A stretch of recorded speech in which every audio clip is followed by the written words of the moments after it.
उंदीर घरातच काय घराच्या बाहेर देखील दिसणार नाहीत असा पॉवरफुल घरगुती उपाय मी घेऊन आलेली आहे। यामध्ये तुमचा एकही रुपया खर्च होणार नाही, कोणतेही केमिकल औषध आपण वापरणार नाहीत। हा उपाय तुम्ही एकदा करा म्हणजे तुम्हाला पूर्ण घरातील उंदीर जे आहेत ते कायमचे निघून गेलेले दिसतील आणि कायमची त्यापासून सुटका मिळेल। तर यासाठी बघा, आपण उंदीर पकडण्यासाठी भरपूर काही असं पिंजरा लावतो किंवा काही इतर केमिकल ठेवतो, पण आजकाल उंदीर देखील खूप हुशार झालेले आहेत, त्यामुळे ते तिथे पकडल्या जात नाहीत। तर त्यासाठी एक खूप सोपा उपाय आपण घेतलेला आहे। त्यासाठी आपल्या घरातील प्लास्टिकची अशी बरणी आणि एखादी पाण्याची किंवा अशी कोल्ड्रिंकची प्लास्टिकची बॉटल आपल्याला लागणार आहे। आज आपण असे एक टूल बनवणार आहोत की घरातील सर्व उंदीर यामध्ये येऊन अडकतील आणि कायमचे आपल्या घरातून निघून जातील। हे कसं पॉसिबल होणार आहे, यामध्ये आपल्याला काय काय लागणार आहे बघूयात। घरातीलच काही आपण या 2 बरणीचा वापर करणार आहोत। त्याचं झाकण मी बरणीचं काढून घेतलेलं आहे। अगदी खराब झालेली तुमच्याकडे असलेली कोणती तुम्ही वापरू शकता बरणी, छोटी मोठी। उंदीर कसे छोटे मोठे आहेत त्यानुसारही तुम्हाला हे घ्यावं लागेल।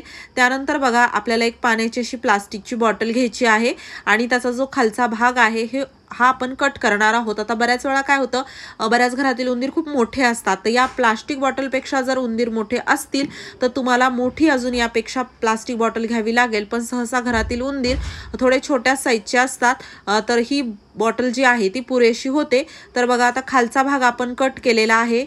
आणि हो, तुम्ही हा व्हिडिओ कोणत्या गावातून किंवा शहरातून बघत आहात ते मला कॉमेंट बॉक्समध्ये नक्की सांगा, जेणेकरून माझा व्हिडिओ कुठे कुठे पोहोचला मला ते कळेल। तर बघा, आता इथे आपण जो बॉटलचा खालचा भाग कट केला होता तसाच आपल्याला वरचा देखील भाग कट करायचा आहे। आणि आपण हे असं टूल बनवत आहोत की अगदी तुमच्या शेतामध्ये उंदीर असतील, दुकानामध्ये किंवा घरामध्ये, घराच्या बाहेर कुठेही उंदीर असू द्या, सर्व उंदीर तुम्हाला कायमची सुटका मिळेल असा उपाय आहे। सर्व उंदीर पळून जातील। आणि यासाठी बघा, आता वरचा जो बॉटलचा भाग आहे तो मी अशा प्रकारे कट केलेला आहे। होईल तितकं आपण याला कमीच कट करायचं, कारण की खालचा जो भाग आहे तो आपल्याला हवा आहे। तर यानंतर आपल्याला जो वरती भाग आहे किंवा तुमची प्लास्टिक बॉटल वेगळी असेल तर त्यानुसार इथे जो खालचा भाग आहे तो असा आपण जी बरणी घेतलेली आहे त्याच्या झाकणावरती आखून घ्यायचा आहे, म्हणजे आपल्याला हा भाग कट करायचा आहे। आता बघा, प्लास्टिक बॉटलवर मी याला असं आखून घेतलं, पण इथे जे आहे ना तर ते आपल्याला अगदी व्यवस्थित कट करायचं आहे। म्हणजे हा गोलाकार जो आहे तो आपल्या प्लास्टिक बॉटलचा एवढाच असावा किंवा त्यापेक्षा छोटा असावा। पण त्यापेक्षा जर मोठं झालं हे पूर्ण आपण जे कट करत आहोत ते, तर त्यामध्ये बॉटल जी आहे ती लूज होते आणि थोडंसं आपल्याला त्यामध्ये अजून काम वाढतं। त्यामुळे काय करायचं, होईल तेवढं थोडं बारीक कट करायचं बॉटलपेक्षा, म्हणजे यामध्ये बॉटल जायला जरी अवघड जात असेल तरी दाबून जाते, पण निघायला ती निघत नाही। आणि हेच आपल्याला हवं आहे। बघू शकता, जाताना बॉटल थोडीशी एका साईडने दाबून मी घातली आणि आता किती जरी ओढलं तरी यामधून हे झाकण निघत नाही। जेव्हा बॉटल आपण थोडीशी दाबू तेव्हाच हे निघतं। आणि असंच आपल्याला इथे टाईट जी बॉटल आहे ती झाकणामध्ये अडकली पाहिजे याची काळजी घ्यायची आहे। त्यानंतर बघा, खालचा जो भाग आहे बॉटलच्या तोंडाकडील तर तो आपल्याला अशा पट्टीमध्ये कट करायचा आहे। पट्ट्या अगदी छोट्या मोठ्या तुमच्यानुसार तुम्ही ठेवू शकता। आणि या पट्ट्या आपल्याला अगदी आरपार न नेता साधारण थोडंसंच याला 1 बोट एवढं कट करायचं आहे। 1 बोट इथपर्यंत याला अशा प्रकारे कट करून घ्यायचं। त्यानंतर बघा, आता पट्टीचा जो भाग आहे ना तर समोरचा आपल्याला असा टोकदार करायचा आहे, म्हणजे अंकुचीदार इथे समोर ठेवायचा आहे। म्हणजे अगदी हे बाणासारखं करा, टोचल्यासारखं। बघू शकता, अगदी टोकदार हे असं आपल्याला करायचं आहे। तर बाकीच्या ज्या शिल्लक राहिलेल्या पट्ट्या आहेत त्या देखील आपण अशाच कट करून याला टोकदार बनवून घेणार आहोत। हे करणं खूप गरजेचं आहे, यामुळेच तुमचं जे टूल आहे ते परफेक्ट बनतं आणि यामुळेच उंदीर जे आहे ते पकडले जातात। तर बघा, अशा प्रकारे अगदी अंकुचीदार टोकदार मी याला केलेला आहे। आणि त्याचसोबत ज्या पट्ट्या आहेत ना त्या जास्त छोट्या न ठेवता थोड्या मोठ्या मोठ्याच ठेवलेल्या आहेत। आणि जरी आपण यामध्ये पट्ट्या ज्या आहेत त्या मोठ्या ठेवा किंवा छोट्या, फक्त त्याला अंकुचीदार करा आणि जास्त बारीक करू नका, कारण की जास्त जर बारीक केलं तर ते टोक समोरचं तेवढं कडक राहत नाही। आणि बघू शकता, समोरचा भाग जो आहे तो धारधार झालेला आहे। आता आपल्याला या ज्या पट्ट्या आहेत ना तर त्या आतमध्ये अशा दाबून घ्यायच्या आहेत। तर पूर्ण ज्या पट्ट्या होत्या 1 बोट एवढं आपण त्याला कट केलं होतं, तर त्या सर्व पट्ट्या आतमध्ये अशा दाबून घ्यायच्या आणि ते व्यवस्थित आतमध्येच राहतात, कारण की अगदी यामध्ये एकात एक ही पट्टी अडकल्यासारखं होतं। आणि त्याचसोबत याला आपण थोडंसं दुमडलेलं देखील आहे, त्यामुळे या पट्ट्या आतमध्ये सेट होतात। तर आता बघा, हे कसं काम करतं ते बघूयात। तर बघा एका साईडने तर इथे तुम्हाला छिद्र दिसत असेल, पण जी दुसरी साईड आहे ना, तर त्या साईडने हे पूर्ण असं बंद आहे आणि याला दाबून काढावं लागत आहे झाकणातून.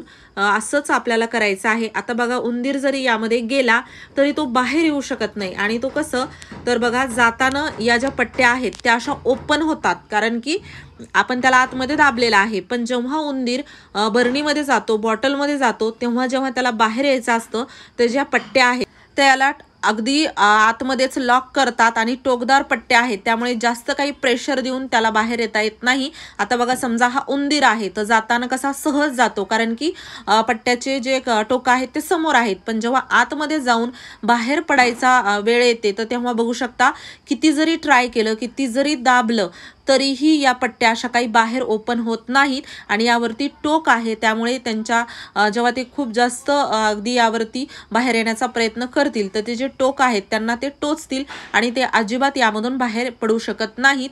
तर असं खूप छान हे टूल काम करतं.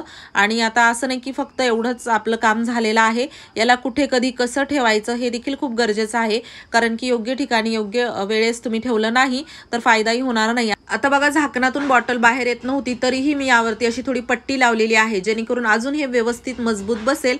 आणि त्यानंतर आता आपण ही पूर्ण झाकण जे आहे ते बरणीला असं लावायचं आहे. आणि जसं की मी म्हणलं, उंदीर जाताना तर यामध्ये अगदी सहज जाऊ शकतो, पण बाहेर पडू शकत नाही. तर बघा बरणीमध्ये आता उंदीर जसं इथे मी तुम्हाला हे झाकण टाकून दाखवलं तसाच अडकणार आहे. आणि बाहेर कुठे तुम्ही जर याला घेऊन गेलात तर तिथे तुम्ही याला सहज याचं झाकण काढून बाहेर फेकून देऊन येऊ शकता. आणि एकाच वेळी अगदी 5, 6, 7, 8 उंदीर यामध्ये अडकू शकतात. एवढी मोठी बरणी आपण वापरलेली आहे, पण याला कुठं ठेवायचं किंवा कसं यामध्ये उंदीर अडकतील असेच तर जाणार नाहीत, त्यांना काहीतरी लोभ द्यावा लागेल. तर त्यासाठी मी इथे यामध्ये थोडं पीठ टाकलेलं आहे.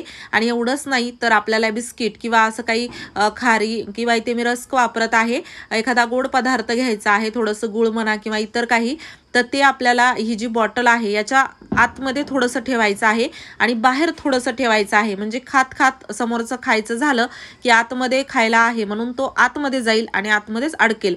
आता बघा घरामध्ये कुठे ठेवायचं, असंच कुठेही ठेवायचं नाही. जसं की शेतात म्हणा किंवा दुकानामध्ये तुम्हाला ठेवायचं असेल तर जिथे कुठे कोपरा असेल त्या ठिकाणी ठेवायचं, म्हणजे उंदीर कोपऱ्या कोपऱ्याने चालतात आणि यामध्ये उंदीर नक्कीच अडकेल. तर यासाठी बघा आतमध्ये मी असा एक तुकडा ठेवलेला आहे, बाहेर थोडासा असा ठेवलेला आहे आणि त्याचसोबत आजूबाजूला याच्या थोडंसं असं पीठ आणि काही गोड पदार्थ टाका, म्हणजे याच्या वासाने इकडे आपोआप उंदीर येईल. आणि बघू शकता अशा प्रकारे खूप इफेक्टिव्ह मेथड आहे उंदीर पकडण्याची. एकदा ट्राय करून बघा. तुमच्या घरातील सर्व उंदीर जे आहेत ते अशा प्रकारे तुम्ही संपवू शकता. आणि तुम्हाला हे कसं वाटलं टूल ते कॉमेंटमध्ये सांगा. व्हिडिओ आवडला असेल लाईक करा, शेअर करा. चॅनलवरती नवीन असाल सबस्क्राईब नक्की करा. थँक्यू.